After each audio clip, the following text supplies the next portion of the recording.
Wow, Merry Christmas, everybody, and welcome into Wisconsin Sports on the Go with Trage. I'm your host, Trage. It is a fantastic Christmas today here. I mean, the games were right? The NFL didn't really impress. I got to be honest with you, between the NBA and the NFL, I don't know who was the least impressive today.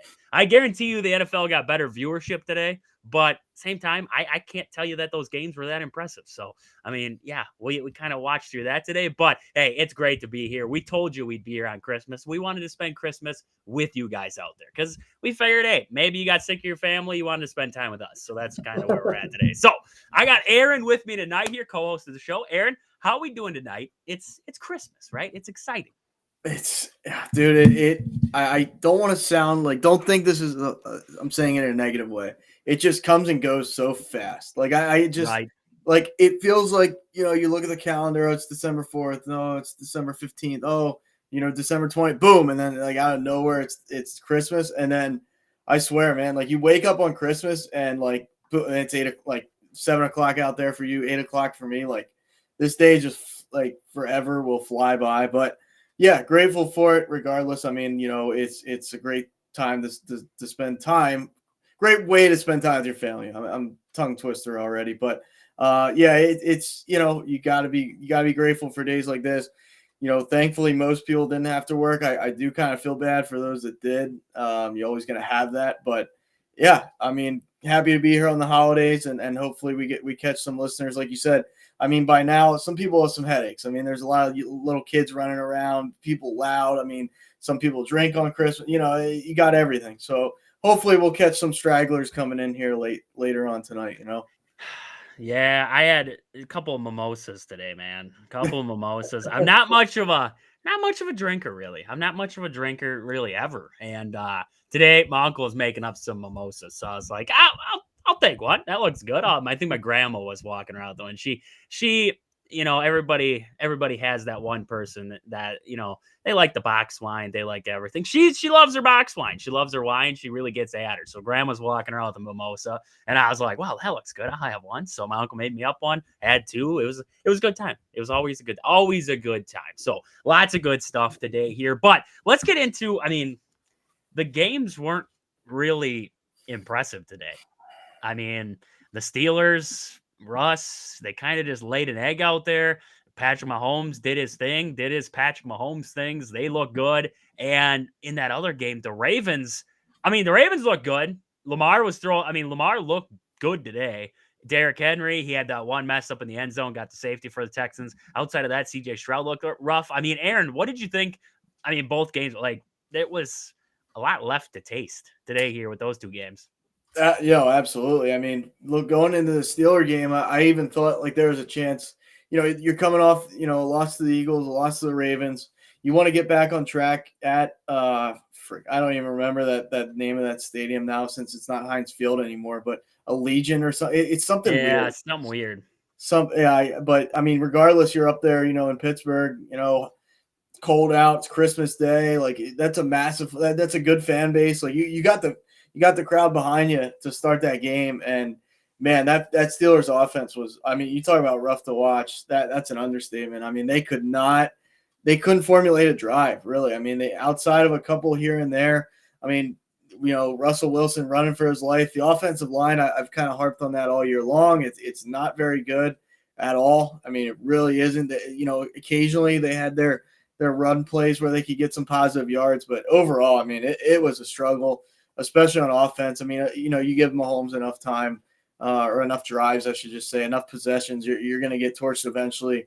And like TJ Watt can't do everything on that D line for you. So yeah, I mean, the Steelers are kind of free falling at this point. I know you play a good Eagles team, a good Ravens team, and then a good Kansas City. That's a hard stretch. But the way they looked against Baltimore, I mean, albeit without George Pickens, but now, with George Pickens back in there today, just I don't know. I mean, I think a lot of if you're a Steelers fan right now, you're kind of thinking, this team isn't going to even the AFC Championship. I just don't see it anymore because whether it's Russ, I mean that interception was real bad in the end zone. I mean, Yep. I don't know what he was looking at there. It's triple coverage basically. And yeah, I don't know, man. And then to kind of get into the Houston game, I mean, the Ravens should have had this. We're going to talk about your Packers with the first shutout of the season. The Ravens should have had the second shutout of the season. I mean, albeit without that dumb play to Henry there, but I mean, yeah, Lamar. I can't lie. I've always been a kind of Lamar, like I wouldn't say hater, just doubter, kind of in the playoffs. But I mean, the guy in the regular season is top notch. Like he's just throwing the ball everywhere.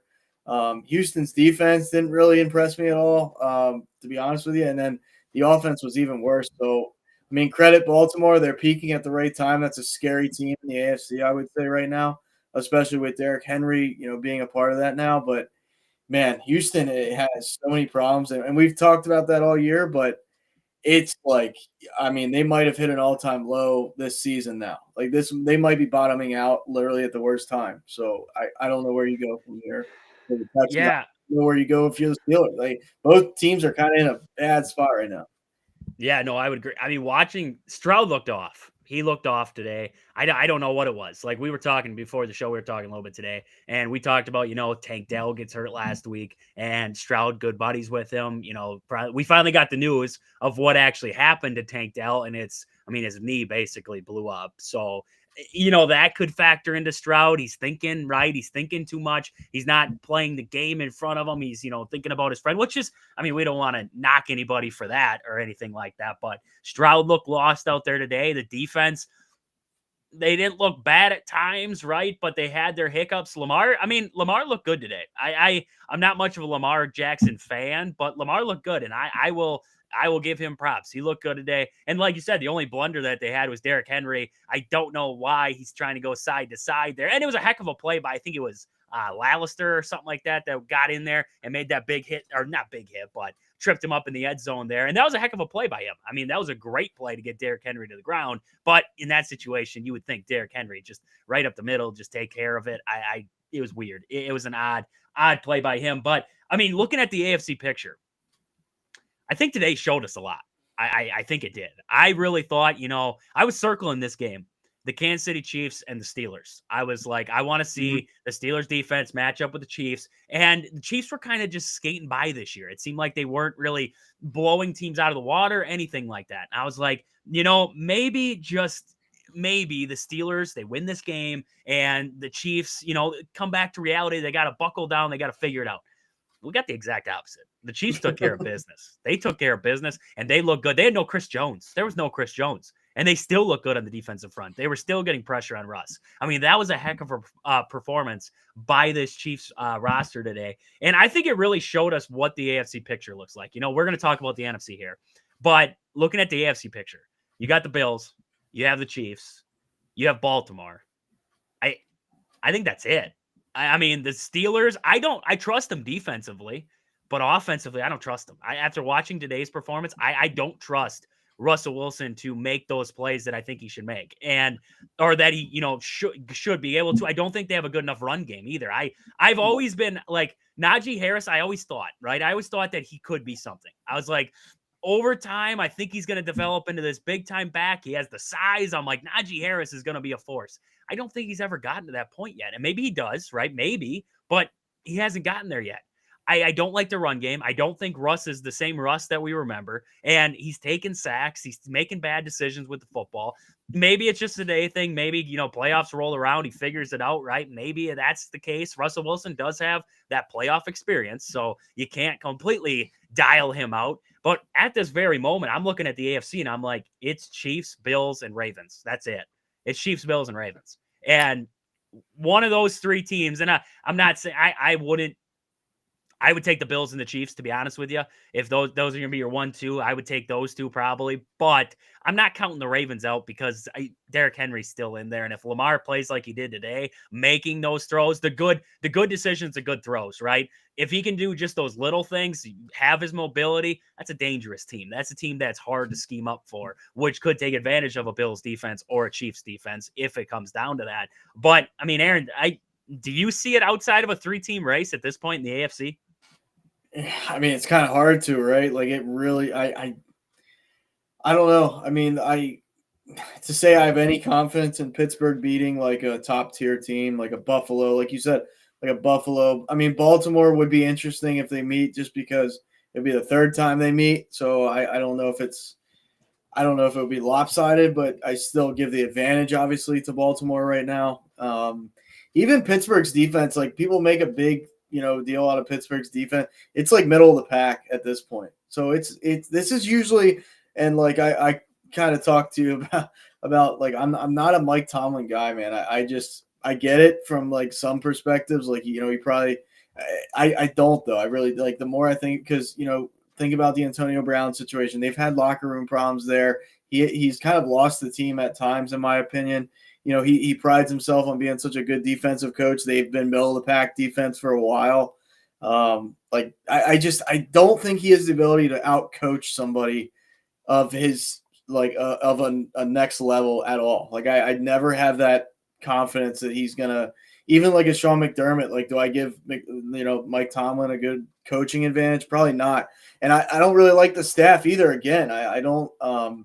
Who's Arthur Smith coming over from Atlanta? That's not. I mean, are you really getting that much better from Matt Canada to that? Not really. I don't think you're like making that much of a big change. And then their offensive line is just there. It's so suspect. It's really, if you watch them week to week, one week they look okay. The next week they get blown off the field, and Russell Wilson's running for his life. So, I mean, right now, yeah, I think you can make a case that like like you kind of said, if Baltimore plays up to like how good they can play, including Lamar, I mean, their defense has played a lot better the last month, I'd say. I think they can beat Buffalo. I don't know about Kansas City, just because they have so much experience, and it's Mahomes, and they find a way.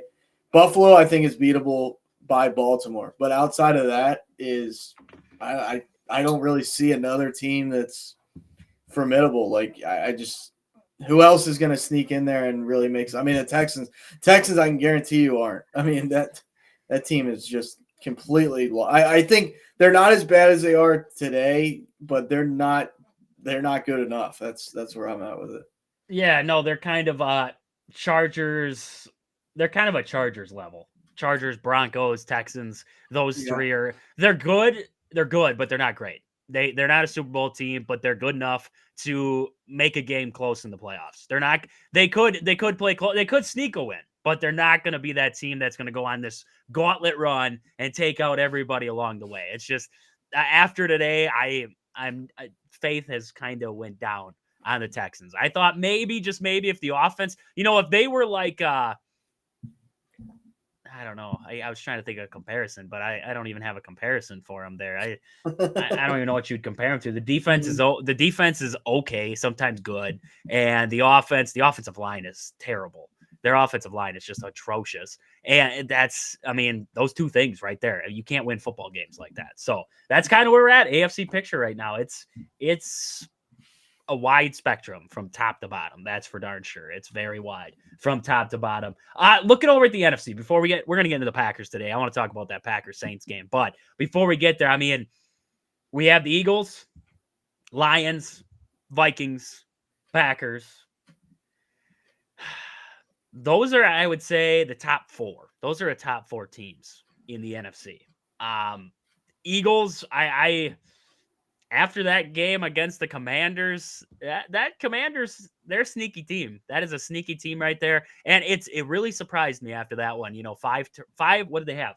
5 turnovers the Commanders had in that game, and still found a way to win that football game. That's Jalen Hurts gets hurt, doesn't help. But now we know that if Jalen Hurts goes out, we know that there's a bigger hole than what we thought, right? We all were talking about Saquon Barkley, and we're like, if Saquon goes down, they're screwed, right? And I mean, probably, right? It takes away a dimension of that offense, but no Jalen Hurts in that offense. I mean, you were limited to Saquon, and that's about it. Kenny was making okay throws, right? But he doesn't demand that same presence as what Jalen Hurts brings to that team. And it almost is like for the pack. Like I was looking at the Packers side of it today. I was thinking about the two comparisons, and I'm like, Malik Willis brings me more than what Kenny Pickett brings to the Eagles when he comes in. Because Malik Willis, I mean, we watched that game against the Saints. He came in late, and I guess I know it's garbage time and everything like that. So I don't want to say that he was just, knocking them out or anything like that. But he's making big throws. He's making timely throws. And you're like, wow, like the Titans traded this guy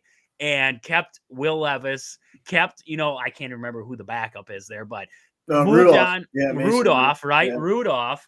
And moved on from Malik Willis, and you put him now with the Packers, and you have Packer fans out there who are like, we should start Malik Willis. He always, does this good. And then it's like, okay, settle down. Yeah, but, that's. I mean, it's crazy to think that Malik Willis, if he gets any more time, right, they're going to play the Vikings next. And let's just say, I mean, hypothetical world, knock on wood, they lose to the Vikings.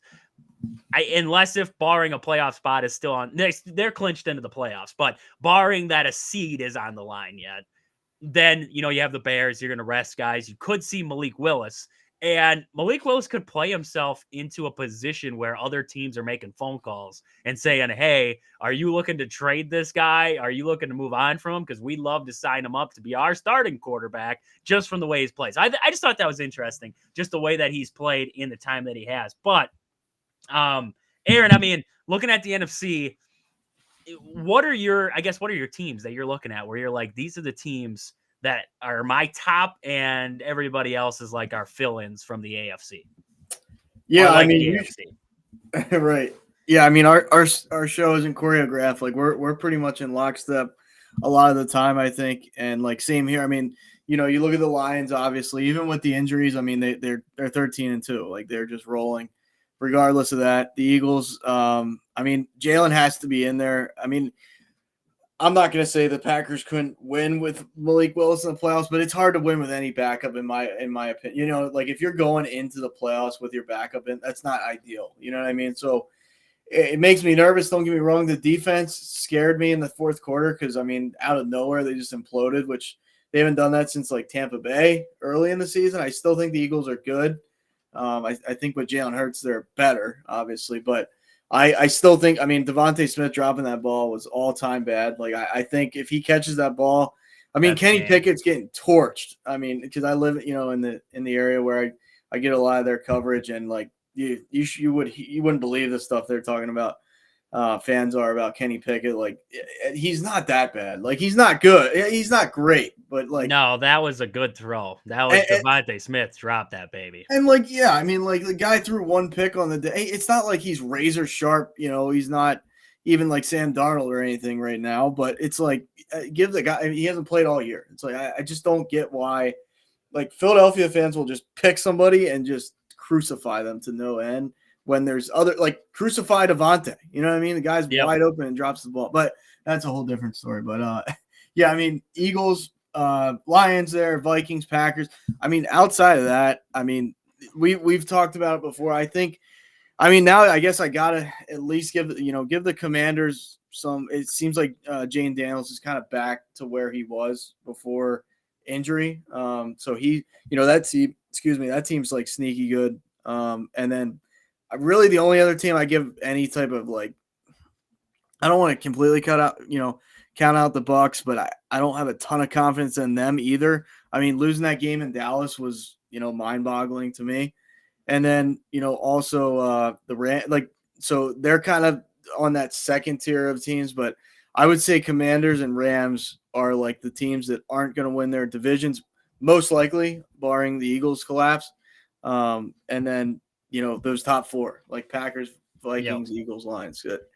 Yeah, other than that, I don't see Tampa. I definitely don't see it. I mean, unless Penix goes like crazy or something, I don't see the Falcons, even though, they might win their division.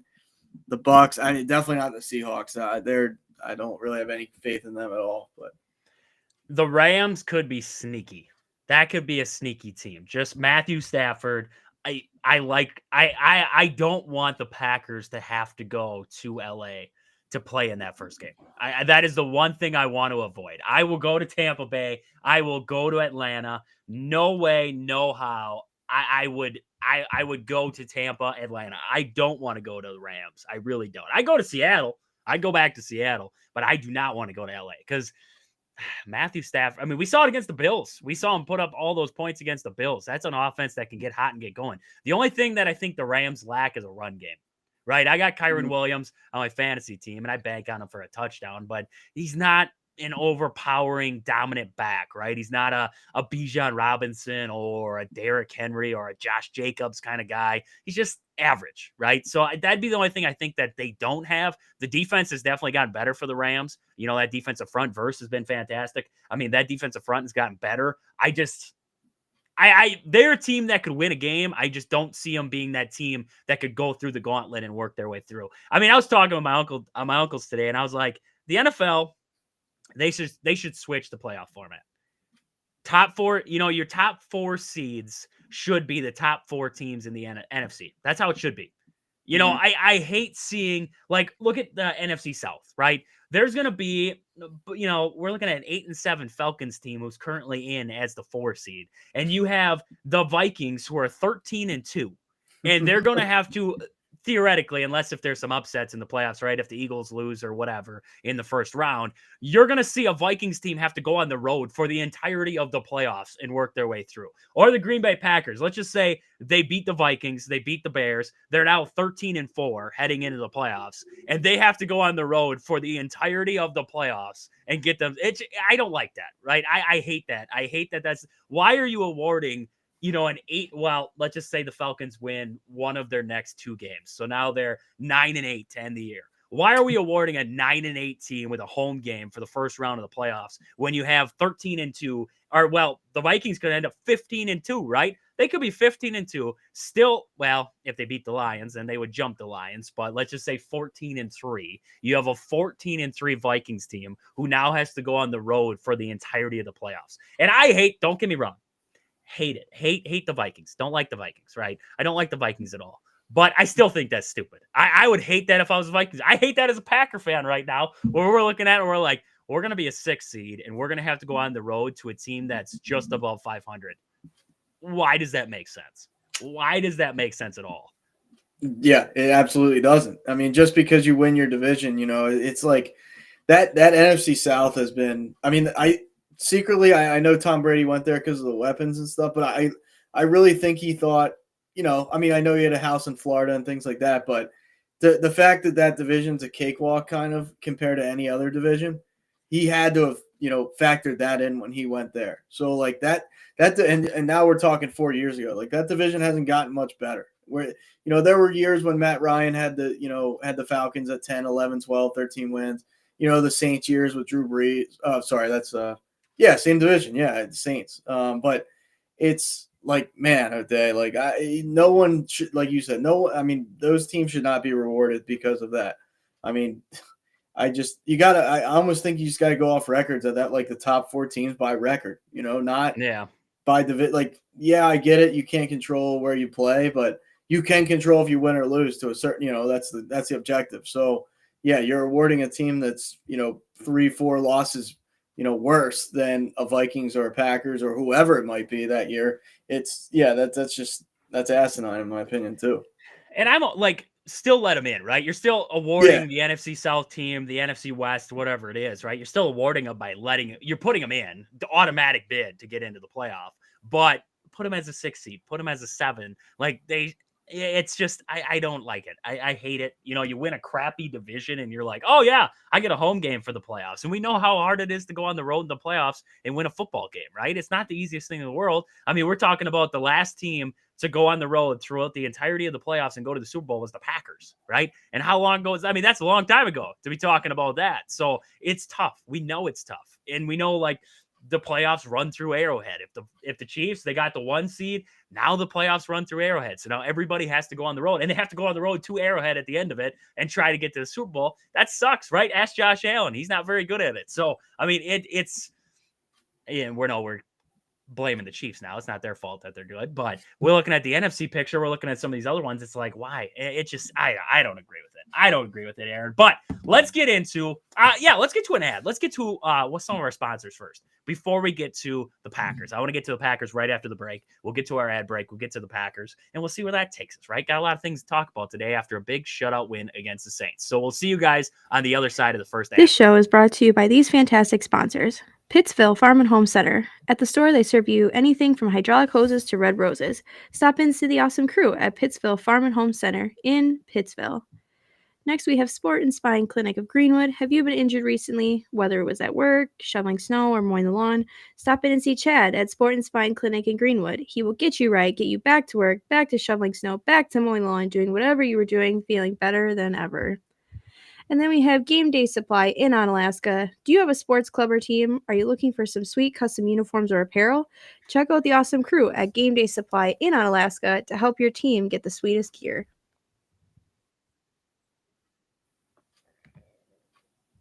All right, great stuff there. Let's get into the Packers, right? Because the Packers, they made history. I just saw this on Twitter the other day. I don't know if half of it's true, but let's talk about it, right? They made history the other night. So here's the stats. 30-plus point shutout. They had 34, right? 30-plus point shutout there for the Packers in that one. And then we saw 400-plus yards while allowing under 200 yards. That is a heck of a margin right there. And I know the Saints are banged up, so we're just giving off stats here that everybody, every Lions fan, Viking fan, everybody out there's like, oh, you played Spencer Rattler and they didn't have Kamara. Okay, shut up. I'm done. All right. I'm just naming off the stats that I saw, right? No turnovers, 0 sacks taken, 0 missed kicks. No team has ever done that in a single game. Wow. I mean, I don't care who you play, right? The Lions played some bad teams this year, and everybody's like, oh, they blew them out 52-6. Well, guess what? Guess what? It ain't like this, all right? This is a shutout, boys. This is a shutout. This was utter dominance from start to finish. That's what you love to see. That's what you love to see in this one. So, Aaron, I mean, it's the first shutout in the NFL this season.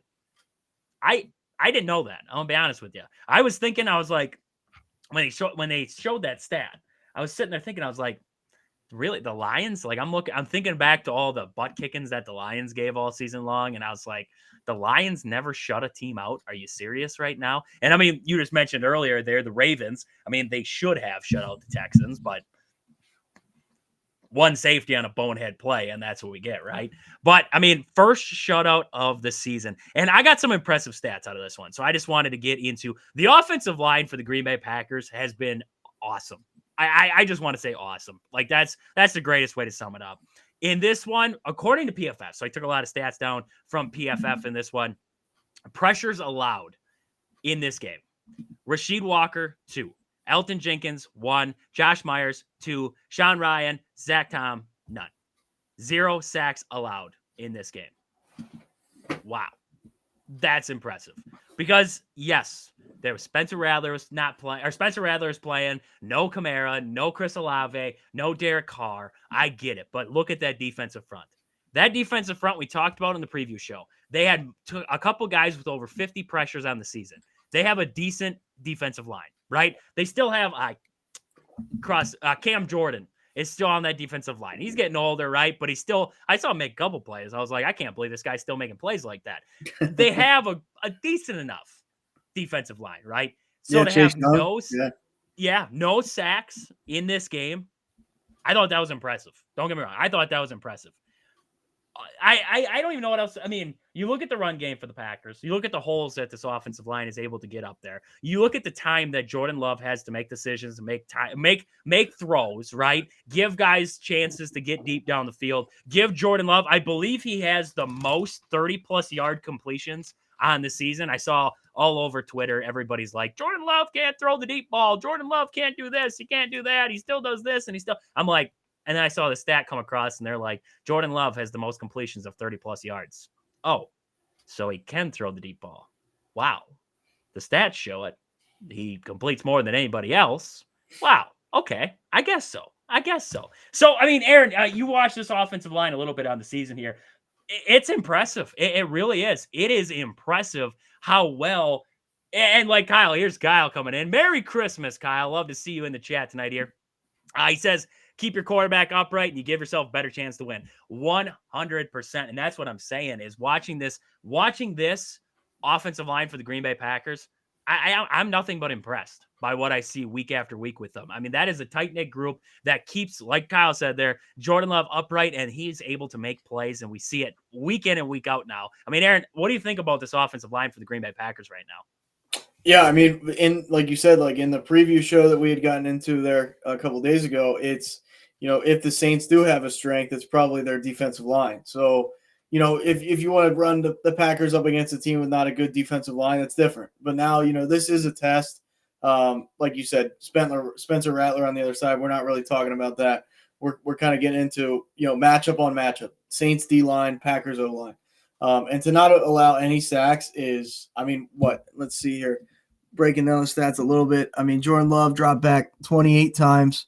If you count Malik Willis's 2 dropbacks there too, but 30 pass attempts on the game. But yeah, I mean, any game you can come out of with no sacks allowed, obviously that's how you want to play. That's utter dominance, offense to defensive line.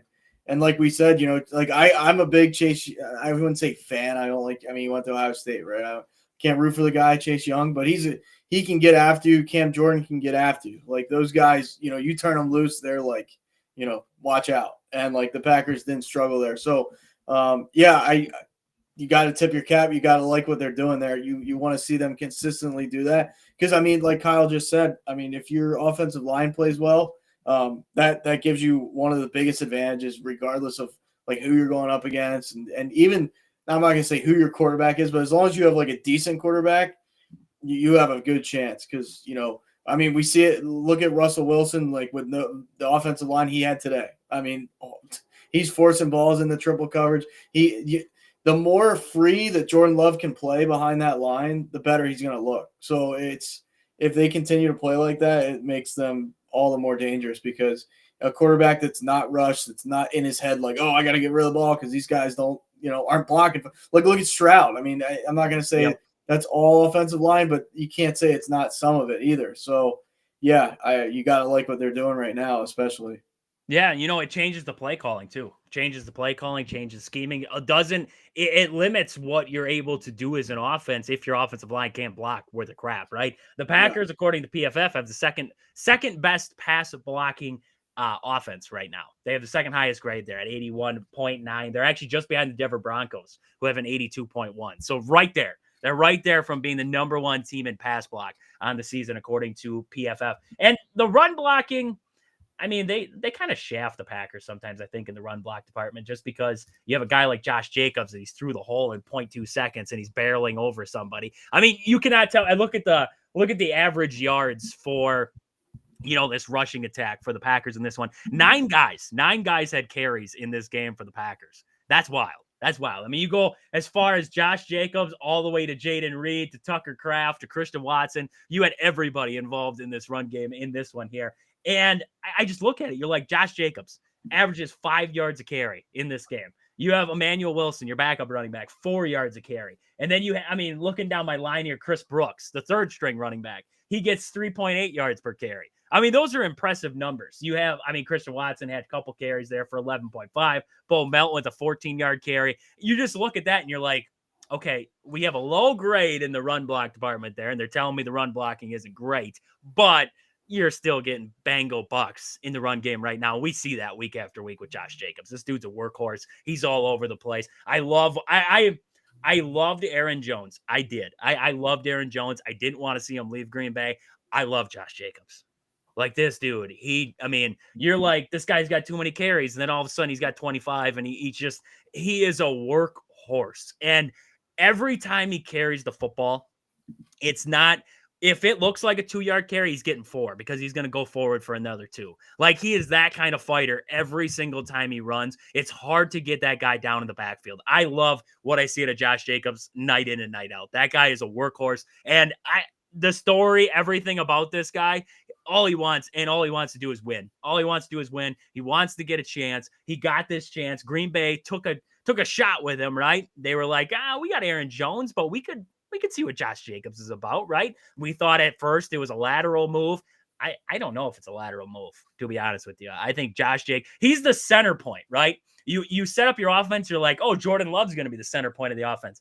And I'm not saying that Josh Jacobs is the full focus, right? Because we love the Packers because the Packers, they don't have that one focused guy. They're all over the place, right? One night it's Christian Watson and Love, and the next night it's, Romeo Doubs is the guy or Tucker Kraft. But Josh Jacobs is the guy when you need those yards, he gets it going. He gets the offense started with what he can do. Not just in the run game either. He's in the pass game too. I mean, you look at him in this game, 38 yards through the air there and 9 yards per catch there.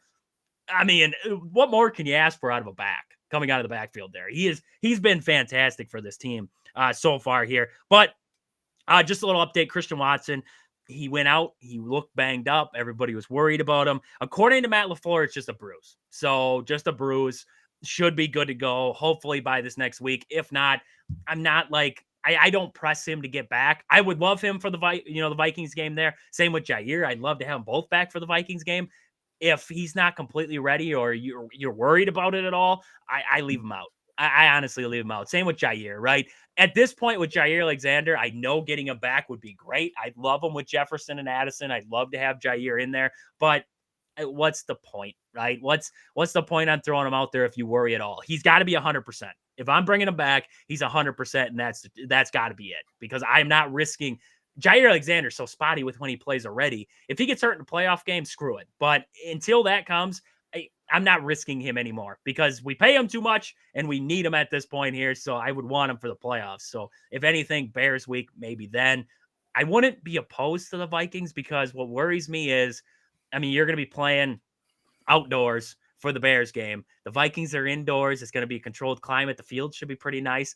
It doesn't worry me as much, right? But with this last game against the Saints, I was like, cold, outdoors, Lambeau. I was like, I don't want to see Jair. I don't, because one wrong move, one wrong twist, and that it's just done. It's just done with him. So I wouldn't be opposed to seeing him, kind of take a load off. I'd like to see him against the Vikings in a limited capacity. I think if you bring him back, like Matt LaFleur was talking, you do need some in-game reps, right, to get ready. I wouldn't be opposed to seeing him in a limited capacity if he's not 100%. But if he's 100%, let the guy ride and see what happens, right? Just see what happens there. I'd love to see him go up against Jefferson there, because there's a rivalry that Jefferson says isn't real, but he announces it every time they play each other. So I don't know. He says it's not there, but I think he's lying to us at the end of the day. But Aaron, I got to talk about the defense.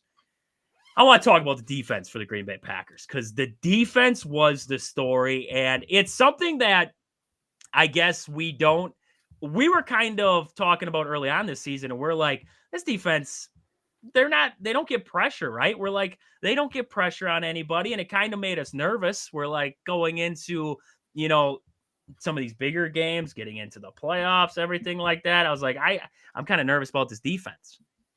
Last against the Saints, and I know it's the Saints, so everybody just calm down. I know it's the Saints, but they had 20 pressures in this game. 20 pressures in this game against Spencer Rattler, and it came from multiple different guys. And I had the list of guys here. Total pressures created according to PFF. Rashawn Gary, 6 of them. Brenton Cox, 5. Lucas Van Ness had 4. Wyatt had 3. Brooks had 3. Egabar had 2. Clark had 2. Wooden had 1. Slayton had 1. Nixon had 1. Mosby had 1. Wilson had 1. That is a lot of times getting into the backfield. That is a lot. And I know you come away from a game and you're like, well, you only had 3 sacks. How'd you have so many pressures and only 3 sacks? I don't care, truth be told. If my front can get me consistent pressure on a quarterback and make him make bad decisions, I'm good enough with that. I don't need sack after sack. Yeah, it would be, if they came away with 5 sacks, I would have been okay, right? That would have been cool. That'd been good. But I don't truthfully need 5 sacks. If they're getting me 20 pressures in a game, I'm good with that. I'm from what we were talking about early on this season. We're like, this team can turn over teams somehow without getting pressure on the quarterback. Now it's like, I don't know what they had to talk about. And you know what? I hate to say it, but a lot of it is to contribute. Preston Smith, they traded him away, and everybody's like, well, now we got to rely on the young guys. What are the young guys going to bring? I think that was big. because now you gave them a bigger role, right? Cox got a bigger role in there. And you see guys like Lucas Van Ness, they got a bigger role. Now that Preston Smith was out the door, you had those guys getting a bigger role in the defense, getting more snaps. That was beneficial because Brenton Cox in this last game, among edge rushers in week 16, he had an 88.7 PFF grade. That was first among edge rushers. He had an 89.6 pass rush grade. That was third among edge rushers there. He had a 43.8 pass rush win rate. That is impressive. He was third among edge rushers, and he had a 31.3% pressure rate, which was third among edge rushers there. I mean, wow. That's impressive. That's impressive. Like, I'm not saying, he's a star. I'm not saying that he's a star or anything like that, but it's promising, right? You see numbers like that and you're like, if we can get 3/4 of that against the Vikings, if we can get 3/4 of that in the playoffs on the road, wherever we go, you'll take that in a heartbeat. I mean, Brenton Cox has showed up, and he showed up the past couple weeks here for this Packers team. He showed up ever since, Preston Smith was moved on from. I love what I'm seeing out of his pass rush. 64 quarterback pressures in the last 2 weeks. 64 quarterback pressures in 2 weeks of action there. And I know you played the Saints. Yeah, okay. Everybody needs to shut up that they played the Saints, and you played Seattle. And Seattle's still in the playoff hunt. They have a decent offensive line. They're not great, but they have a decent offensive line there. 64 quarterback pressures. That is downright fantastic. Aaron, you're hearing these numbers, and you're like, something's going right with Jeff Hafley's defense there, because Joe Barry's defense, they ain't doing this. This is Jeff Hafley putting guys in the right spot, right? You don't have to have the greatest. You don't have to have TJ Watt. Yes, it would be nice to have TJ Watt, but you don't have to have TJ Watt. You don't have to have these stars. But if you have the right guy calling those plays, putting those guys in the right spot, right? Nixon had a play.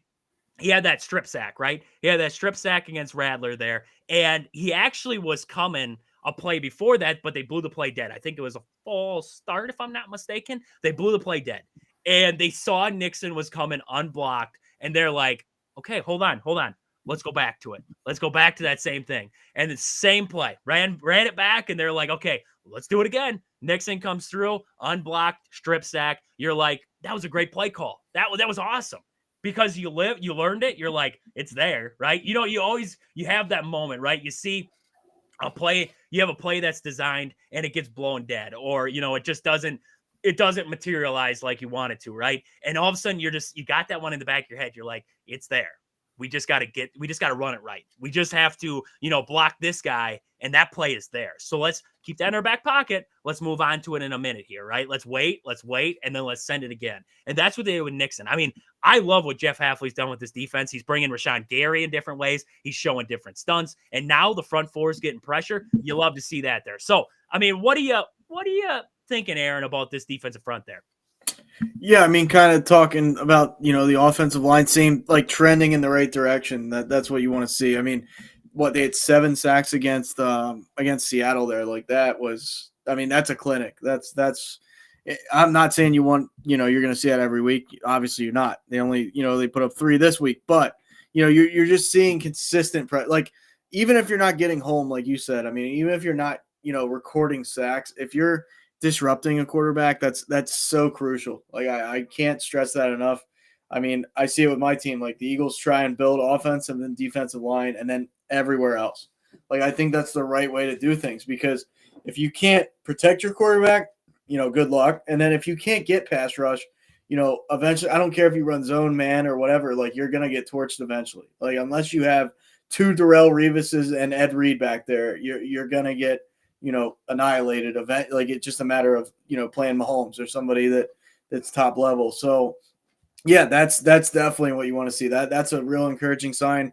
And then you're like you said, you're seeing it from all those different guys. It's not like you're just, with the Rams, it was like Aaron Donald or bust, or like, sometimes with the Steelers, like Cam Hayward's not really doing much. If TJ Watt's not, commanding 2 guys, they're in trouble. Like, yep. You want to see, ideally in a perfect world, you want to see the entire defensive line contribute. You want to flex linebackers in there and kind of let them run free sometimes into the backfield. So, yeah, all those things are pointing in the right direction. You just want to keep it going. That's and then Kyle's name popping up kind of like popped a light bulb in my head. Like, with New England's defense, it was like, you didn't have an Aaron. I mean, you had Richard Seymour and stuff like that way back, but like for a lot of years there, it was just a bunch of guys, but they played within the system. Like, if you can have a bunch of guys that buy in and play within a system, I mean, you're kind of seeing that in Philly a little bit with Vic Fangio. Like, it's really, if they buy in and they feel like, they can play. Like, confidence obviously is one of those things, but you don't need like a star. Like, New England's defense was like good for how many? I mean, Belichick had a good defense every year, and like half the years we had no idea anybody's name on the defense. So does it matter? Not really. I mean, if you're executing, it doesn't matter at all, really. Yeah, no, and like Kyle said, they're never worried about a Halfley as a defensive coordinator. He did well at BC. Yeah, 100. I mean, you have to think, and everybody wants to. Some people hate on Gutekunst, some people hate on LaFleur. They're like, these guys don't know what they're talking about. Somebody saw something they liked with Halfley there at Boston College and said this could be the guy. And what he does, what he draws up, we got to always remember that he's still young in his NFL coaching career. So he's still learning week after week, right? He's still, and at this point, I hope he's done adjusting to the NFL, but he's still young up until this point, and now we're seeing him start to take advantage of little situations. So I love what I'm seeing right now. I love what I'm seeing on Edgerrin Cooper. Edgerrin Cooper's a star. I don't care what anybody wants to tell me anymore. Edgerrin Cooper's a star. He's been a star in the making. We've been talking about this guy. He's a star. This game, 10 tackles in total on this one tackle for a loss. But Aaron, this is the number. I saw it over Twitter there. This is the number that was like, wow. His average tackle depth in this game, -1 yards. -1 yards. This is a dude who's blowing up plays in the backfield. He makes the right decision. He blows through blocks. What we wanted, and if we ever figure out Quay Walker, teams need to watch out. If they ever figure out Quay Walker, they might have the two most athletic, hard-hitting dudes that you can put in the linebacker spot there with the Packers. Because Quay Walker is that guy. He just can't get off a block. He can't get out of his own way. It looked like he was for a little bit there. Now he's banged up, so he's been out. But Quay Walker, if he gets there, along with Edgerrin Cooper, that could be a dangerous combo right there in Green Bay. I love what I'm seeing out of Edgerrin Cooper so far. I mean, it seems like we talk about this guy every single week, and it's rightfully so, right? Not enough people are putting the name and the respect on Edgerrin Cooper up until this point. We think of the Fred Warners of the world. We think of these other guys. We don't think of Edgerrin Cooper. People are going to start to learn a little bit about this guy, especially come playoff times when they're seeing him run you down in the backfield there. I mean, this game here, 81 grade on PFF in this one. Nothing crazy, but you look over the weeks. You look what he's been able to do. 93 when they were playing Seattle. His PFF grade was 93. That's elite. That is elite right there. In coverage, he was a 93. This is a guy who can do it all. He can cover. He can blow up the run. And Rashawn Gary, I saw some stats on him. Rashawn Gary has been fantastic in the run this season. I know we give him a lot of crap for his pass rushing ability, and we're like, for the amount of money we pay you, you should be able to do more. I know we say that, but his run defense has actually been impressive. I had the stat up before, but I can't find it off the top of my head here. But his total run defense grade so far in the season, 73. I mean, he's been solid in the run game, and he's consistently there. He's consistently setting the edge, and that's something that you need out of him. Now, would it be nice to have that come along with the pressures? Yeah, but you look at him, I mean, Cox and Gary have a 13% pressure rate on the season. So they both got their rates up to 13%. Lucas Van Ness has improved up to 11.5.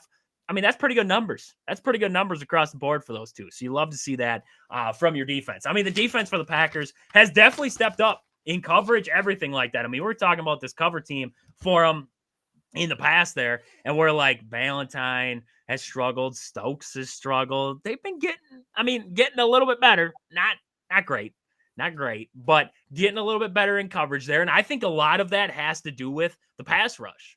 We talked about it. We're like, how can you expect a guy who is just a guy, right? He's like you mentioned before, you don't have Revis Island out there. You don't have any of those guys.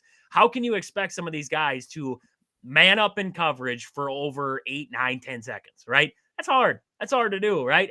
Zone, man, whatever you want to run. How do you stay with Justin Jefferson for more than 10 seconds? You probably don't. Jordan Addison, you probably don't. If you don't have a pass rush consistently, some kind of pressure, you're not going to be able to stick with guys. It's going to make your secondary look worse than what it is. And I think now that we're seeing the Packers start to be able to put pressure on opposing quarterbacks, it's changed the narrative. It's changed what we thought about this secondary. I still think that they need help, right? I still think they desperately need help in the secondary in the offseason. But at this point, is it the thing that could hurt them? Yeah, but I think it's sustainable. It's not great, but it's sustainable. It can get the job done for now. So I like what I've been seeing there. Jacobs, and we talked about the offense before. Jacobs, Brooks, and Wilson. All three of those guys, watching them in this Saints game, I wouldn't want to meet a single one of those guys in the hole, because holy crap, were they laying some pops. I mean, you go from Jacobs to Wilson, and he's laying the hammer. And then you bring in Chris Brooks, who is your third string running back. Nothing crazy stats. Had his first touchdown. That was awesome to see. That was awesome because actually, what game was it? I can't remember what game it was.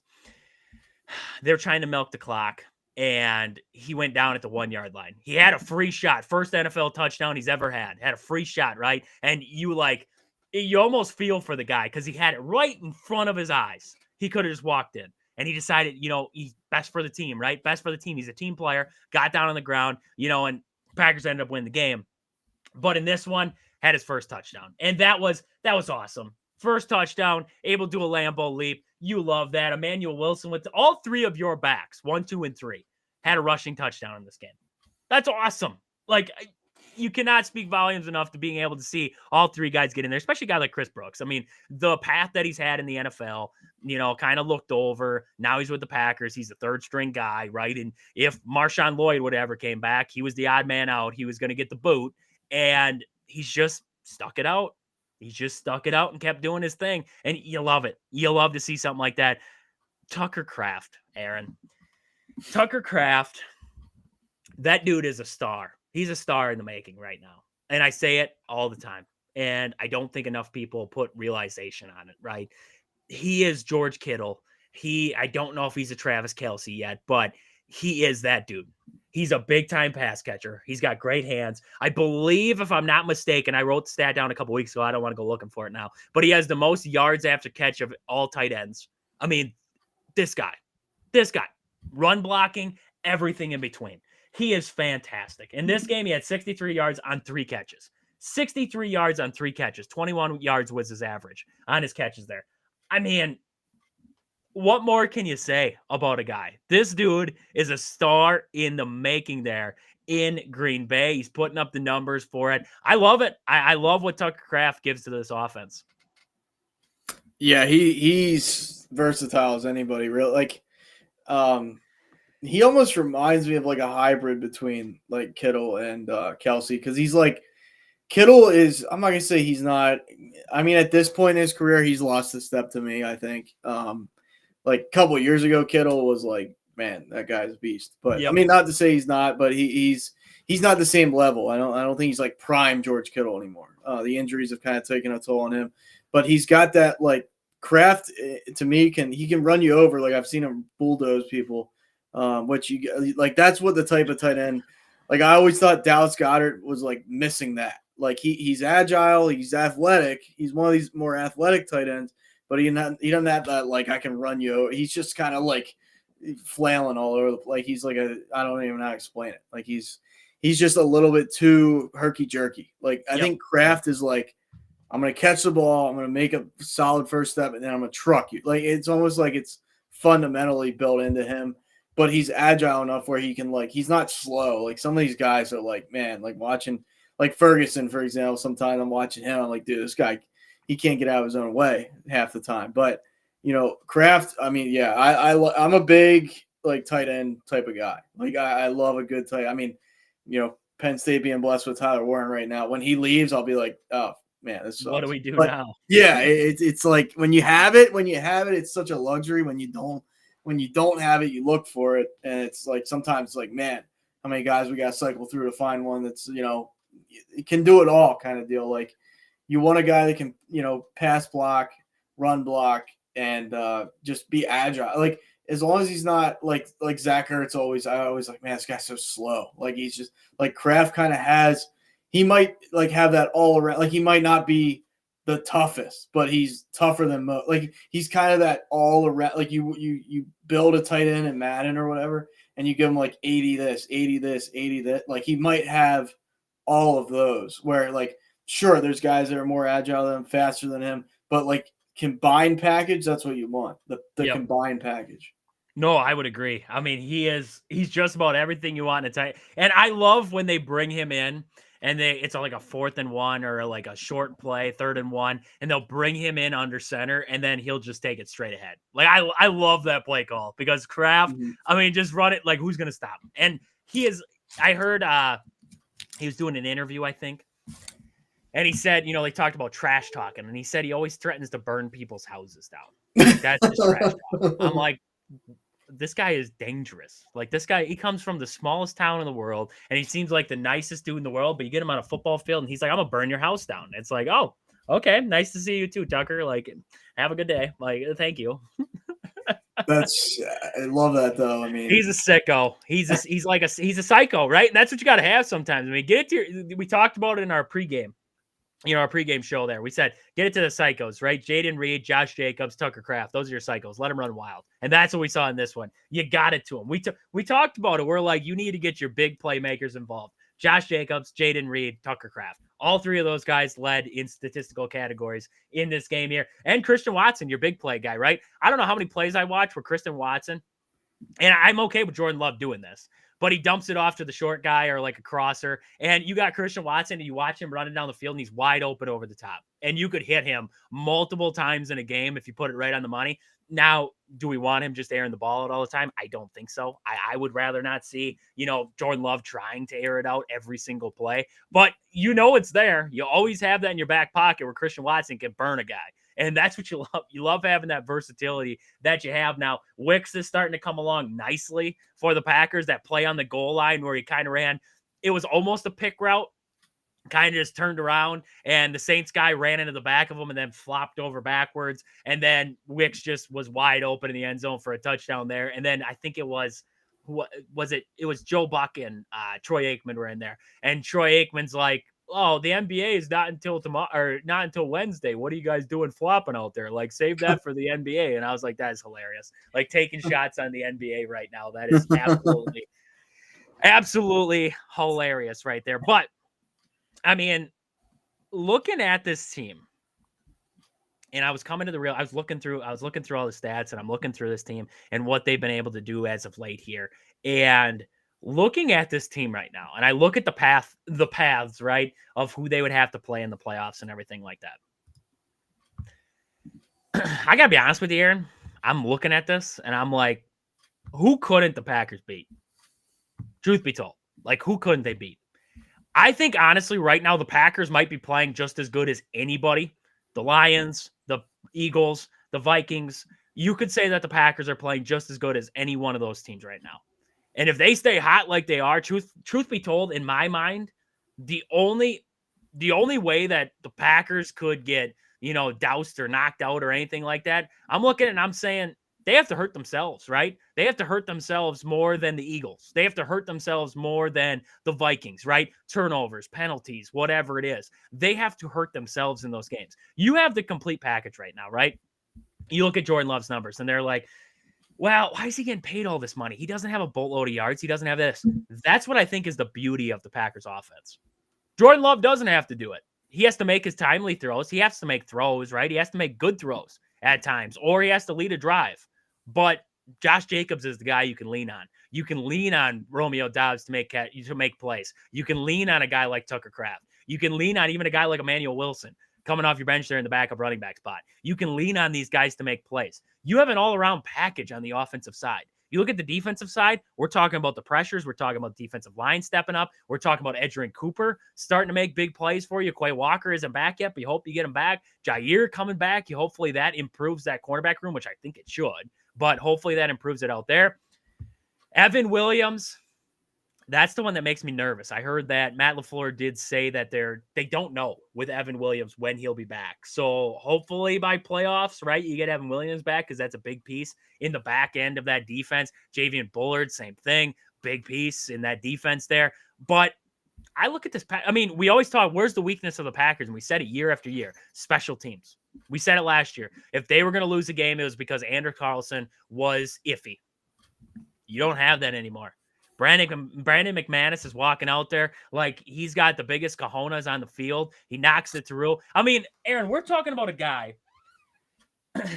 How many kickers in a game where it was like, I don't know, probably below 32 degrees at Lambeau?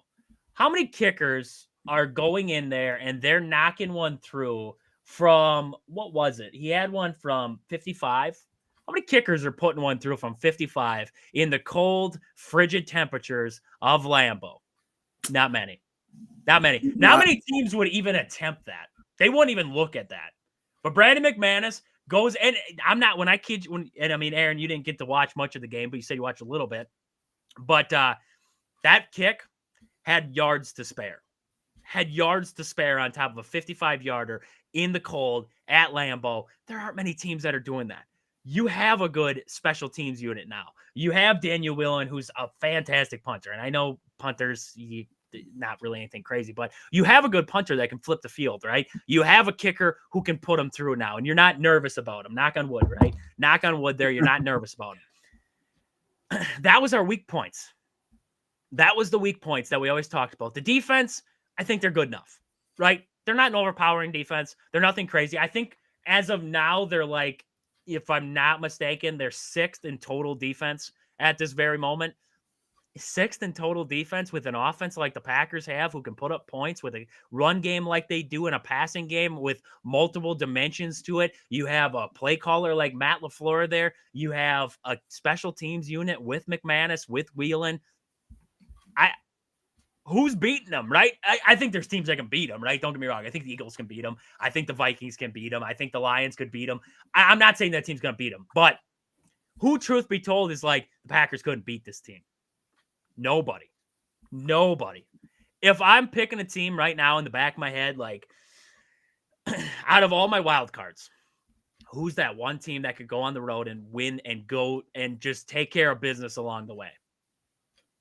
The Packers. That's my team, right? I'm that's try not to be biased with it, but the Packers are that team in my opinion.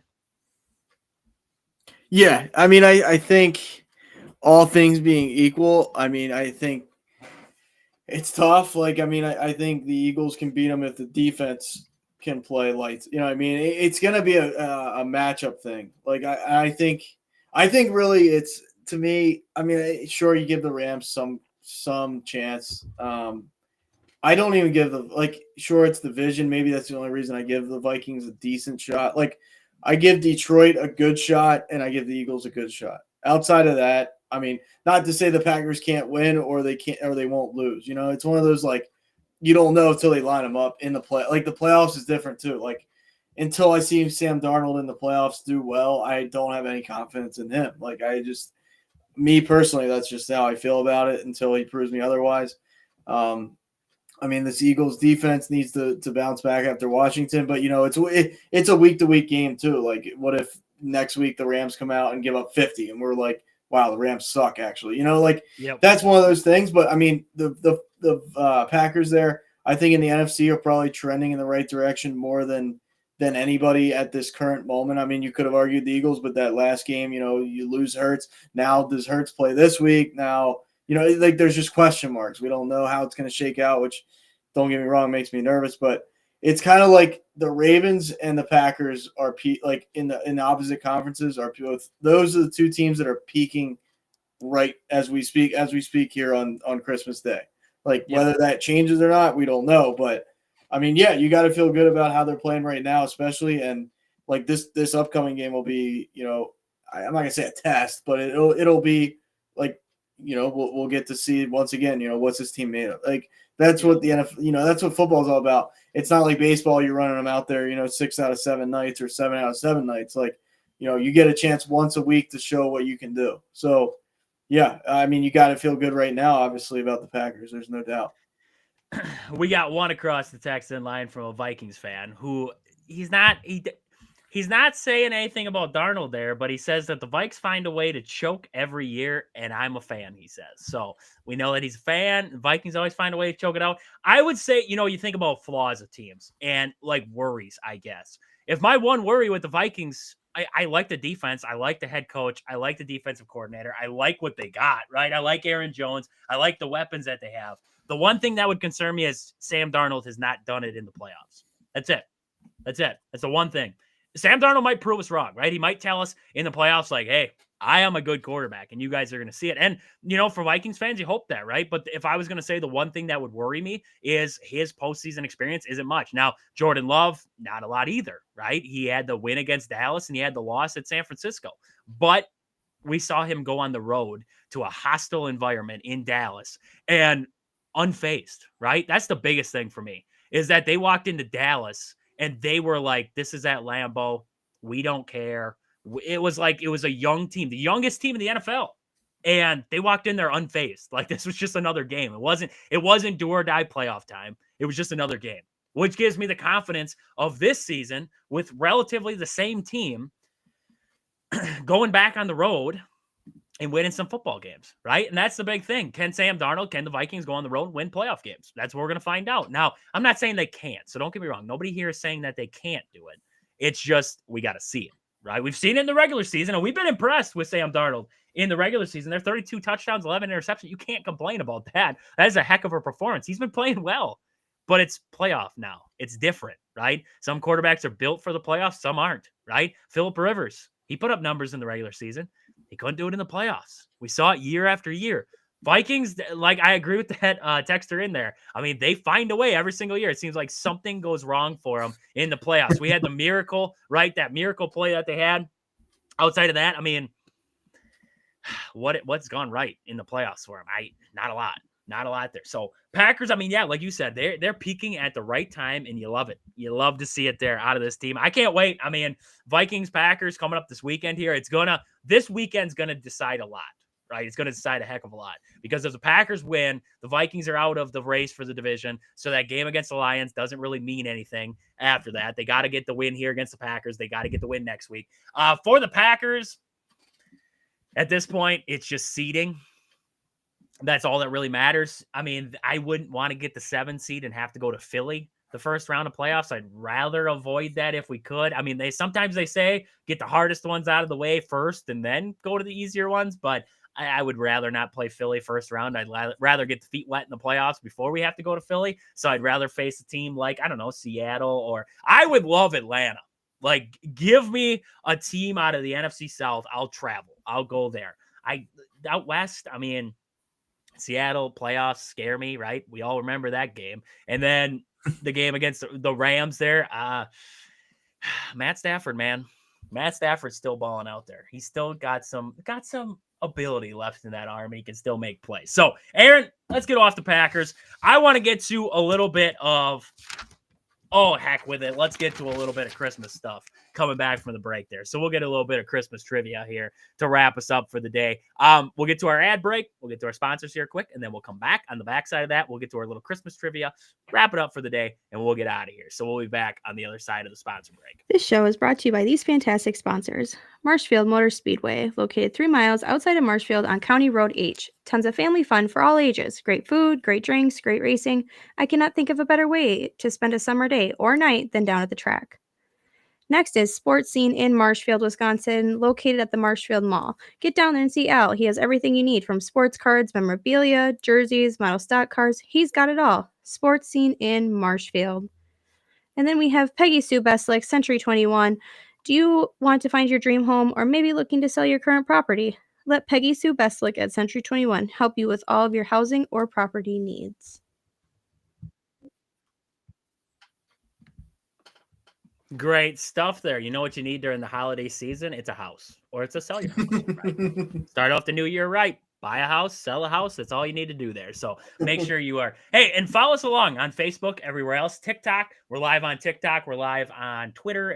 Wherever you guys are watching, you probably know we're live there. But follow us along on TikTok, Twitter, Twitch. Facebook, Instagram, all over the place. We're all over the place. Make sure you guys are checking us out there because we always keep the content up to date there, and you'll know about our live shows. And subscribe, right? Always subscribe to the show there. We'd love to see you guys subscribe. That way you're alerted when we go live there. You can find it Wisco Sports on the go there.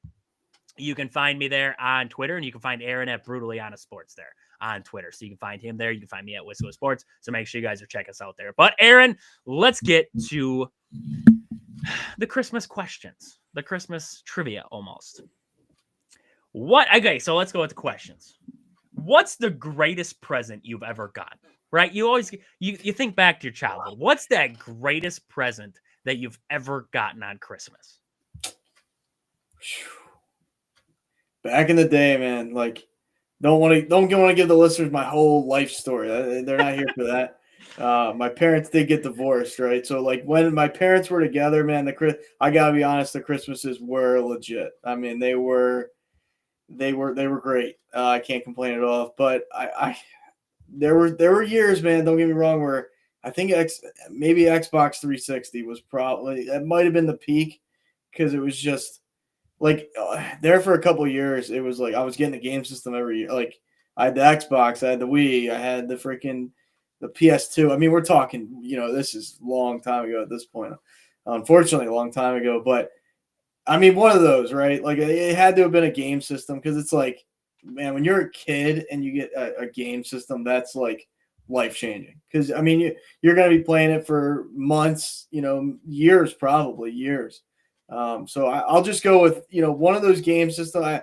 I was always a PlayStation guy. I mean, I got an Xbox because my neighbors had Xboxes, but I'll say Xbox 360 just because of like Halo 3 and everything else that came with it. It was just like, wow, man, like that makes a Christmas morning just like, no matter what else, if you get anything else, if you don't, you're hooked up. You're set up. So, all right, I like that. I like that. If I had to guess, oh man, we're going way back. So a big farm toy guy here, right? Big farm toy. When I was a youngster, we always had the farm toys out there, right? Little model ones. I would have to say it's that New Holland chopper that I got. It'd have to be that New Holland chopper. Came with the corn head, came with the hay head. You could interchange them. It was the greatest thing that I ever looked at. Self-propelled chopper. You could pretend chop up some carpet. It was the greatest thing in the world. So I'm going to go New Holland chopper.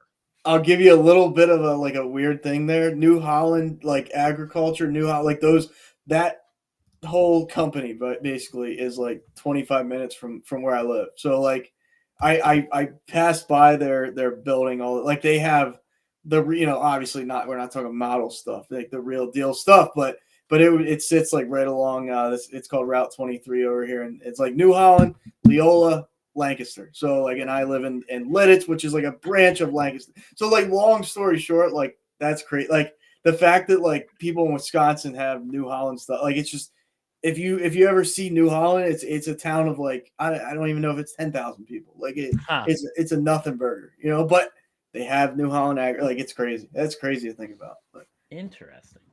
Now I know where to go. If I need some New Holland equipment. So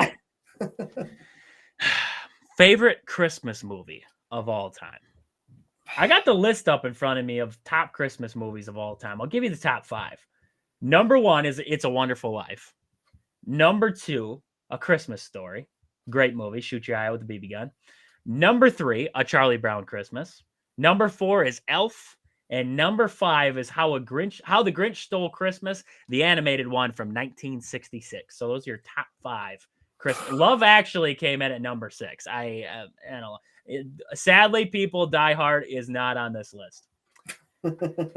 I know everybody wants to believe Die Hard's a Christmas movie, but then Mean Girls is a Christmas movie too, because part of that movie is during I think they have like their winter thing or whatever. I don't know. I haven't watched that movie in decades, years. Is Home Alone considered a Christmas movie? Home Alone is considered a Christmas movie. It's the number 11 movie on the list. It's a little disrespect. The disrespect came from National Lampoon's Christmas Vacation, because that movie is downright fantastic. Yeah, you can't possibly go wrong there either. No.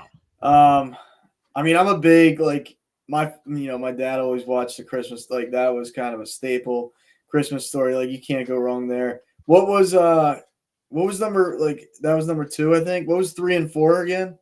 Elf was in Charlie there. Brown Christmas was Yeah, number 3.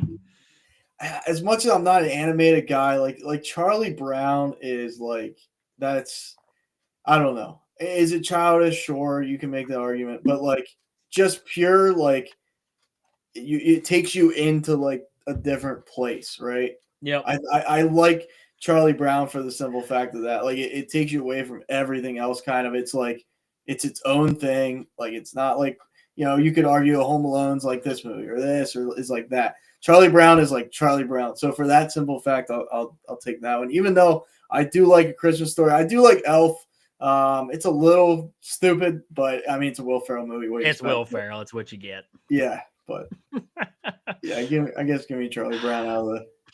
I'm gonna have to go National Lampoon's Christmas Vacation. That is fantastic. That movie is downright fantastic. Like when he comes in, he goes, "Nice tree, thanks, dug it up myself." Like he goes out and he just digs up the tree, he's driving it home, the roots are hanging off. Like that movie is, and then he's unloading his crapper from his RV, he's unloading it in the sewer. Like that's that movie is fantastic. It was every movie that they do, every movie, the National Lampoons, they're all hilarious. Like you can't hate that. You can't hate that movie at all. It's hilarious. So, okay, I like that one there. Let's go next. Let's go real or fake Christmas tree. Like which one, if you had to pick, which one would you rather have? If you had one, if you had the other, which one? No, really, to me, like if you're giving me the option, same price, everything, whatever it might be, the determining factors, I'm going real. Like the smell, it's just different, right? Like I can like nothing. I'm not hating on a fake tree. A lot of like most of the family members go with the fake tree. My closest friends, fake tree. I get it. I understand it, but there's nothing like it. You can't say it holds a candle to a real tree. It doesn't. It doesn't. Yeah. No, I would agree. I got a fake tree. Nothing wrong with it though. Not that pre-lit crap though, because I'm not dealing with that. I'm not dealing with the pre-lit crap because those lights are guaranteed to go out at some point, and then you got to buy a whole new tree. Like this tree will just last. It'll be there. It'll just be there, right? So yeah. I'm all in for it there. Okay. Are you a Christmas music guy or no? I gotta be honest, man. I'm really not. Like I can appreciate it. If you're somewhere, you're in a cafe or something, they're playing it, and you're like, oh man, this is you gotta like the spirit. But I can't lie to you. There's not been one time since my parents don't drive me around anymore that I'm putting on that that Christian or not Christmas, excuse me, music, man. I just like if it's up to me, I got the aux, I got the Bluetooth, whatever. I'm not putting on. I can't do it. I can appreciate it, but I'm not doing it. I'm not much of a Christmas music guy, but if I had to say what, Mariah Carey, All I Want for Christmas, like I'll bop to that twice in 1 year. Then I'm done. That's it. I just think what kills it is people start playing it at the start of December, and it goes all the way until December like 28th, and it gets old about a quarter of the way through. Like done with it then. Like you overplayed it. That's how you do it right there. Because it's the same songs over and over. Anthony agrees with you. Say, hey, nice to see you, Anthony. Merry Christmas to you out there. Merry Christmas to yours. Real, the smell is amazing, but keep it in water. Got to keep it in water, right? I mean, National Lampoon's that dog's drinking out of the water bowl at the bottom of the tree. I was like, that movie's just hilarious. Anybody who hates it can just shut up. That's I like that take. Just done with you there. So one more. Favorite Christmas snacks. What's your favorite Christmas snack? Man, I'm gonna sound stupid, but it's those cookies that have the Hershey Kiss in the middle. The peanut butter ones. The peanut butter ones. Peanut butter with the Hershey Kiss inserted in the middle. No, those are like dynamite. Those are it. I mean, like it's borderline like drug addiction for me. Like, it is. It's borderline. I would get thrown out on the street, and like I'm in a financial problem because I bought some. Like those are just crack, for lack of a better. Like they are just so good. They're too good. You know what the best part?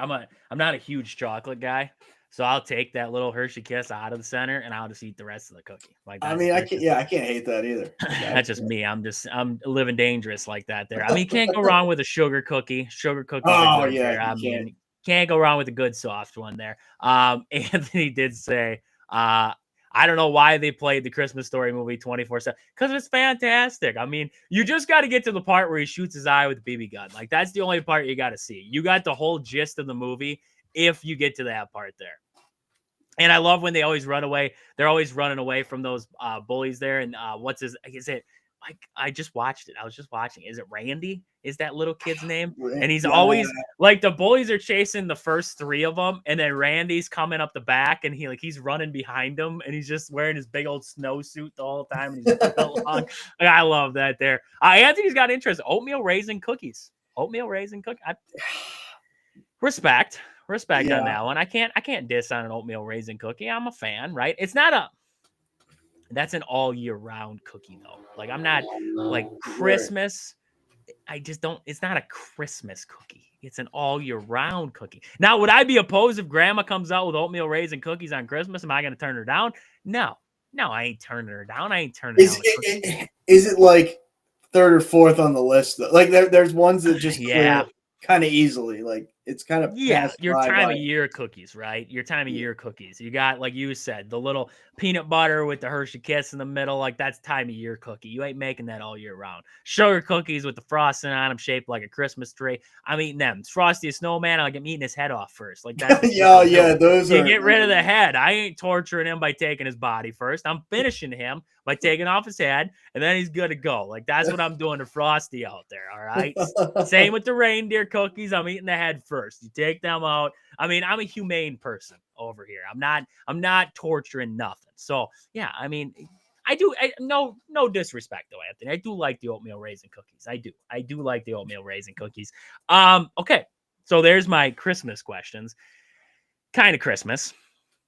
Who has the most NFL wins on Christmas? If you had to take a guess, who's got the most wins on Christmas? I don't know why. I'm gonna say NFC. NFC, yes. Two teams are tied for the top.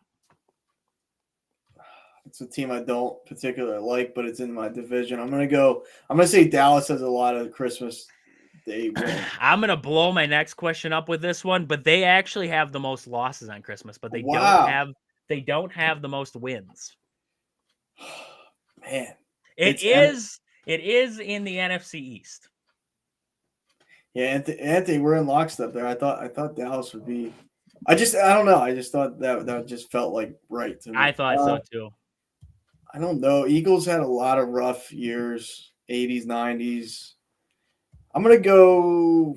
Man, Giants have had a lot of rough years too. Washington, none of those teams were like consistently great. Let's go Eagles, I guess, but I don't feel like that's right. Eagles. Wow. The Eagles have 3. The Eagles are actually perfect on Christmas. They're 3-0 on Christmas Day. You have one more team, NFC. They also have 3 wins. They're 3-1 on Christmas. I guess it sucks, but give me the division just because. NFC North. It's got to be Packers, right? For the Packers. sake of the show. Packers are 3-1 on Christmas. The Eagles are 3-0 on Christmas. That's hilarious. That's awesome. That is a heck of a record on Christmas. You know that they're good. You know that they get wins there on Christmas Day. So I mean, we missed 2 great ones. You could have put the Packers and Eagles on Christmas. They were going to walk away with wins. That's all we know there. Most losses on Christmas. So I gave you the Cowboys. There's 2 more teams tied with 3 losses on Christmas Day, all in the NFC. I was gonna say Pittsburgh after today. It felt like dropping one there.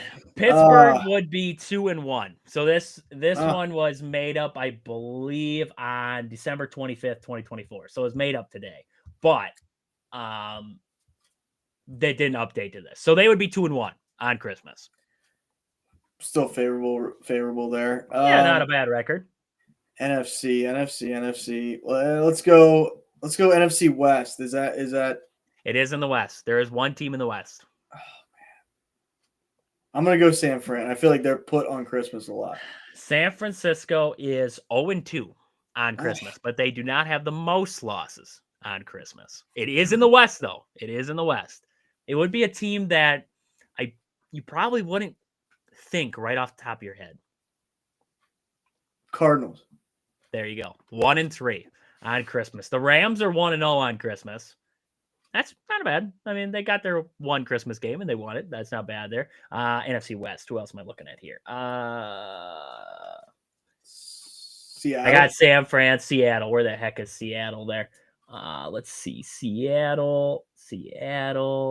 For some reason, I'm blanking on. They don't even see them on this list. Maybe they've never played. I don't think they've ever played on Christmas.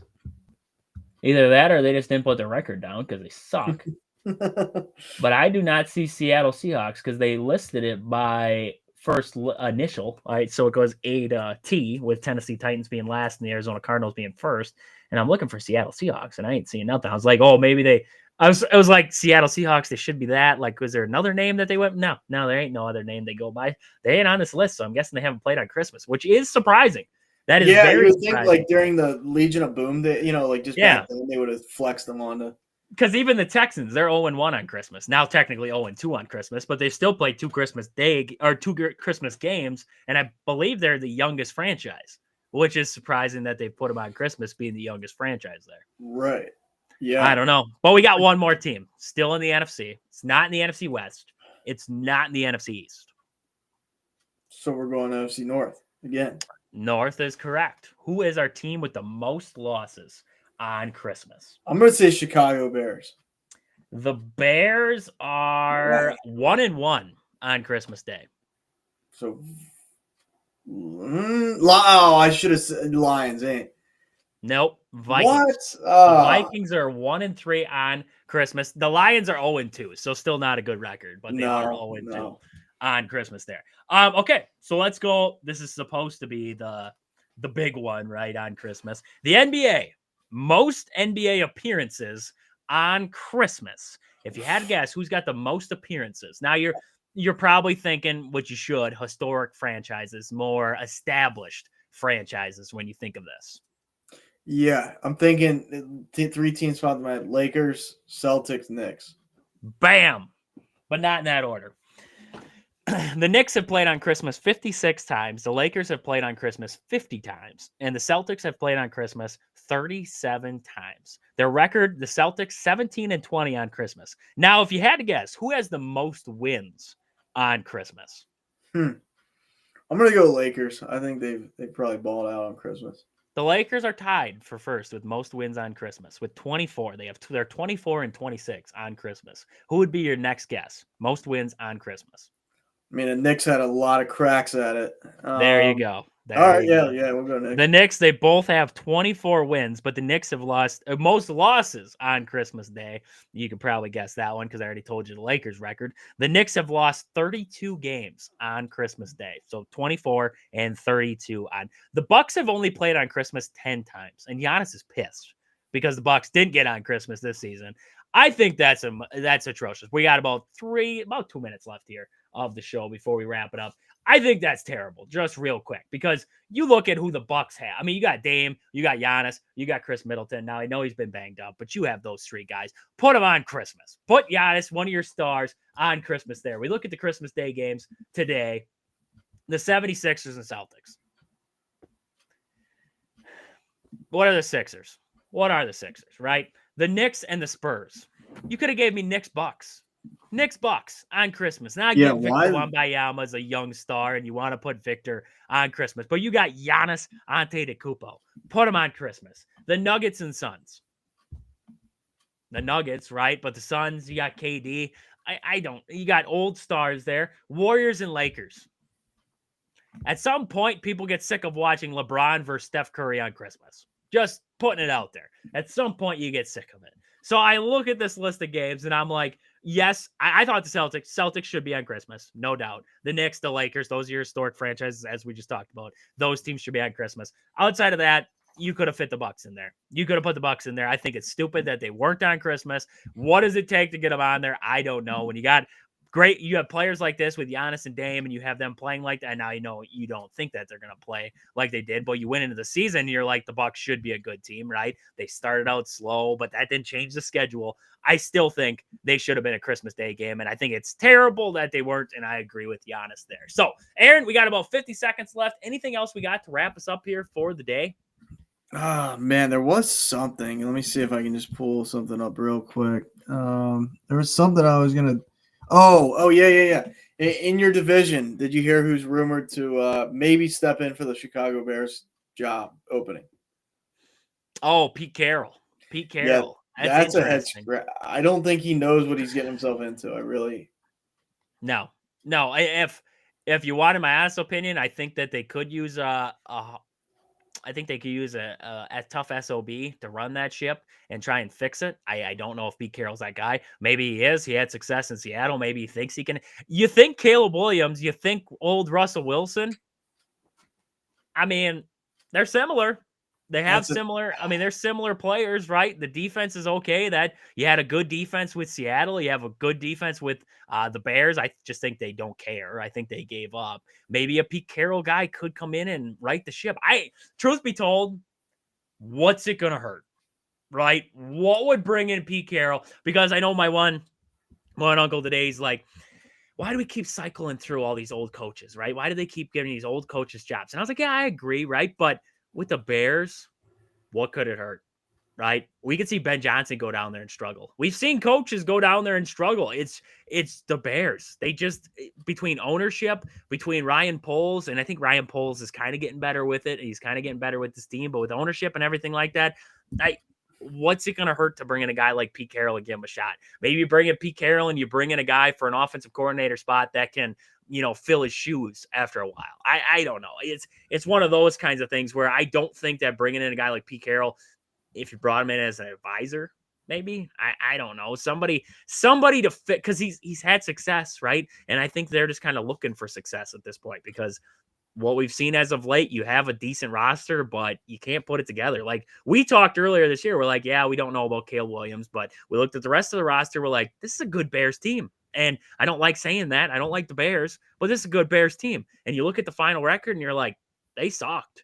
And why, right? You had inept coaching, you had inept decision-making, and it led to this, right? You were a blocked field goal from beating the Packers. You were a Hail Mary away from beating the Commanders. I mean, you just look at some of those games and you could be a completely different team right now. If you take, the end of the game against the Vikings, the end of the game against the Lions, you went through a stretch there where you could have flipped the script on that and you could be a subpar team right now with a chance of the playoffs. But right now you're looking at them, you're like, I don't know. And I mean, Anthony says, would you take Pete Carroll, Ben Johnson? I'd take Ben Johnson. I would take Ben Johnson.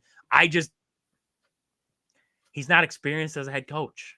That's where I'm like, not to say, Matt LaFleur was never a head coach before Green Bay. Right? And that's not like we're not saying that Ben Johnson couldn't be fantastic. Right. I mean, he's been fantastic with the Lions there. But what tells you that he has that same success as a head coach? Because some guys are meant to be coordinators, some guys can be coordinators and head coaches, and some guys are meant to be head coaches and nothing more. Right? They're a guy who can steer the ship, but they can't, do the little things in between. We're not saying that Ben Johnson can't be any of those, but I'll look that up while you talk. I'll see if Ben Johnson, his career. Yeah, I mean that's just my worry there. Like you said, I mean, there's guys that are having success. LaFleur, even Sirianni. I mean, Sirianni's kind of an oddball case to me because I think he's blessed with the situation he's in. But like, if I'm the Bears, like obviously hindsight's 2020, but I think they really should have tried to do everything they could have got done to get Harbaugh in the building. Yep. I think you need Pete Carroll is a winner at the NFL level, but like Harbaugh, like you're seeing Harbaugh already make a difference. Like I just felt like they were a year away. They tried to get Harbaugh, but then he stayed at Michigan. Then they missed. Then they kept Eberflus. Then Harbaugh becomes available. Then they fire Eberflus. Halfway through this, it's just a mess. But I almost think you have to. I'm not like you said. I'm not saying Ben Johnson can't coach. It's just if you can't miss on another guy. Like you at least have to get a guy that will make you competent. Because I mean, Trajan, just as much as anybody else, like that division's is pretty stacked right now. I mean, it's a stacked room, and the Bears are like the worst team by far. So it's you if you swing and miss on another head coach, like Ryan Poles' job's gone. You're starting over at like you're at ground zero again. Caleb Williams probably doesn't sign a long-term deal there, even if like we don't know if he's a guy or not, but it just screws everything up quickly. So I'd almost I'd lean Pete Carroll just because of the experience. I mean, if you could convince Ben Johnson to come over as OC for more money or something, that would be, I guess, perfect world situation. But you can't miss on another. If you're the Bears right now, like you cannot miss on like 3 straight head coaches. I mean, ever since Lovie Smith, they've been a turntable of head coaches, Yeah, no, I agree. And like we're saying, we're not saying Ben Johnson couldn't be. We're not saying that he can't be. We're saying that if Ben Johnson can't be that head coach that you think, because it takes a lot more to be a head coach than a coordinator. And I'm not saying that Ben Johnson couldn't do it, but you look at his experience. I mean, he was a tight ends coach at Boston College, and that was about it. And outside of that, I was just trying to look up his history, but he joined the Miami Dolphins after spending 3 years with Boston College there. He spent his final season as tight ends coach there, promoted a little bit here and there. Now he's the offensive coordinator with the Lions. He's been around a little bit. Not saying this guy couldn't do it, but experience sometimes. You can't swing and miss, so this is a big job hire for Ryan Poles, and we'll see what he does. We'll see what he does there. Mike Vrabel, I mean, he's a guy who's definitely should be talked about. He's definitely a guy who should be talked about in a head coaching spot. Maybe he keeps Thomas Brown, who, the Bears offense started to show a little promise with Thomas Brown as the OC, and then now he's head coach, so he's got a lot more on his plate. Maybe Vrabel comes in as a head coach there. He runs the defense a little bit, and then, you see that. I could definitely see him getting the, Jets, Saints, but the Jets, you're like, you just fired, I name slipping my Saleh, who is a defensive-minded head coach, and you're going to move on to Mike Vrabel, who is a defensive-minded head coach. Are you going to flip and go to a defensive-minded head coach? I guess that'd be kind of where I'm looking there, but I don't think it would hurt. I think Mike Vrabel definitely deserves a shot at a lot of jobs in the NFL. Don't get me wrong. I think he definitely deserves that shot in any other spot there. So, Aaron, wrap us up here. I mean, anything else you got, or are we good for the day here? No, I just wanted to at least get into that just because obviously it's your division. It's a big name.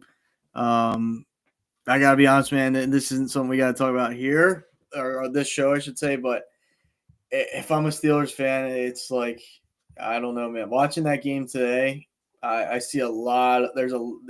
Everybody likes to praise Mike Tomlin on winning seasons. I get it, but at what point is it his fault? Like, at what point is them peaking to the point where they win 9 or 10 games and flatten out in the playoffs?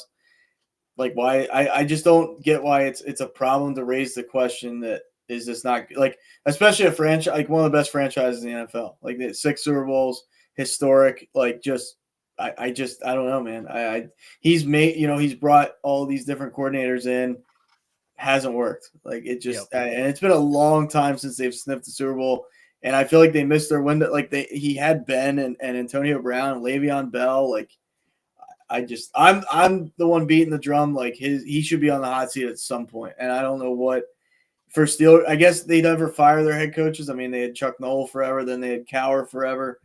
Mike Tomlin for a long time now, and they just signed a 3-year extension with him on the offseason. But I don't know, man. I at some point, what's it? I don't know. I'm not calling for his job today, but it's like, what's the standard? That's my thing. It's like, is your standard just being a little bit above 500 if you're the Steelers? I think they hold at least they used to, they hold their team to a higher standard than that. I get it's been a kind of a rotating table after Ben Roethlisberger, but I don't know. I got to question it at least. I mean, Dallas thinks they're winning the Super Bowl every year. Pittsburgh fans should have an expectation to compete for one, I would say. I mean, I'm not saying you win, but I don't know. Sometimes I think, ownership, everything like that looks out at it. And they're like, sometimes is it greener on the other side, right? You're playing consistent football. Now you're saying a different standard, which I agree with. You got to have the standard of championships. If you don't get to one, I think, like you said, I don't know if it's this year, if it's next year, right? I don't know, but you haven't had that losing season yet. So, you're hoping that maybe they would experience that, but they're playing well enough this year to get themselves into the playoff, which hurts what you're saying there a little bit. But now it's, can you take the next step, right? You had this successful season. Can you take the next step? So that's the biggest thing that we're going to be looking for. We're going to get a lot more into that on Friday here on the show. We're going to get a lot more. I got Badger basketball talk I want to get to on Friday, a little bit of Badger football. We're going to look ahead to the weekend, see what we see with the rest of the NFL games there. We got a lot of good stuff to get into Friday on the show there. So thank you, everyone, for tuning in tonight here on the show. Merry Christmas from everybody here, Aaron, myself, the people outside, not just us two, right? There's more people that make the show happen. My wife, she writes a lot of the show. Merry Christmas from her. Hunter, everybody here on the show. We have a lot of people that put a lot of effort into this. So thank you to all of them here on this Christmas, and we wish you all a Merry Christmas there. Aaron or Anthony's still going in the chat there. If you feel that way about Mike Tomlin, that John Harbaugh should be in the same boat. 100%. Sometimes John Harbaugh makes me question it, so I would agree with you there. But anyways, we got to get out of here. So for Aaron and myself, thank you all for tuning in tonight. Merry Christmas to everybody out there, you and yours. And we hope we will be back. Well, no, what was I saying there? We will be back on Friday. We're going to be back on Friday to talk more of Badger basketball, Packers, everything in between. We're going to get into it Friday here on the show. So until then, until Friday, Merry Christmas, and we will catch you all later. See ya.